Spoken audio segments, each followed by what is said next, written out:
And just back from Texas, Senator Merkley joins me now from Capitol Hill. So, Senator, what did you see exactly at the border?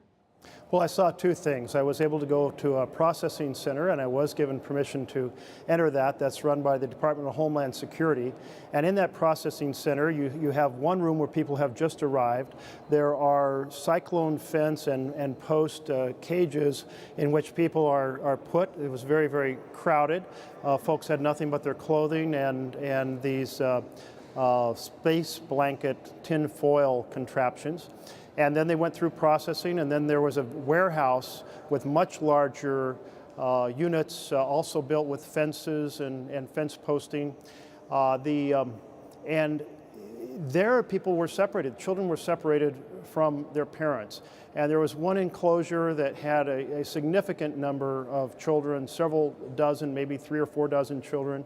And they were lining up for food, and they were going from the smallest to the largest. And what just really struck me is the little kid at the front of the line must not have been 4 or 5 years old, and then they ascended in height through 16 and 17. And I was just sitting there thinking about some of these were unaccompanied minors, but many of them were without their parents because the administration tore them out of their parents' arms and put them into this enclosure.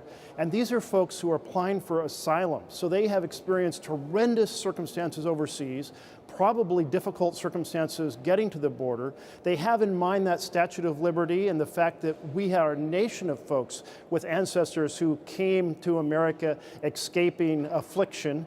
And then what happens? They're afflicted by our own government. Senator, let me just stop and ask you. You used the term, you talked about fence, cyclone fence, and you used the term cages. What exactly did you mean by that? By pages, I'm sorry? I'm sorry, when you said cages, where cages. people are held initially. Yes, so these, it's fence posting and cyclone fence, and it's like what you'd see if you were picturing like a dog kennel, how that would be constructed in a yard, and much larger, a variety of sizes, but that's the structure that's used. Senator, I want to cite what the administration has said, because you talk about these families being re-traumatized after what they've been through. The administration says, look, it's our policy to use the least restrictive accommodation possible for these children. Is that what you saw once these children were separated? No, absolutely not. So the administration adopted a new policy in April, and Sessions gave a speech on it in May, saying that they were now going to rip the children out of the parents' arms when those parents were awaiting a hearing for asylum. And that means hearings to present their case on the affliction that they experienced in their home country and whether they were at risk should they return. We've always treated such families graciously, because we have a whole history of people coming here escaping affliction. But the experts are weighing in. They're saying what damage this does to the children, and of course completely stresses out the parents to have their children taken away and sent to some unknown place. Senator, a couple things. As you know, the president tweeting today that Democrats are responsible for this. He pointed to bad legislation that's been passed over the decades, and we just heard about that in that report. This is a complete phony argument. There is no legislation that says you have to take children away from their families when they're waiting for an asylum hearing. This is a policy that was debated inside the administration. They first debated it shortly after Trump came into office. They had a pilot project with it last summer. They were very consciously making an administrative decision to inflict this harm on the children in order to influence their parents. And Sessions confirmed that again today when he talked about we need to get the message out for people not to come.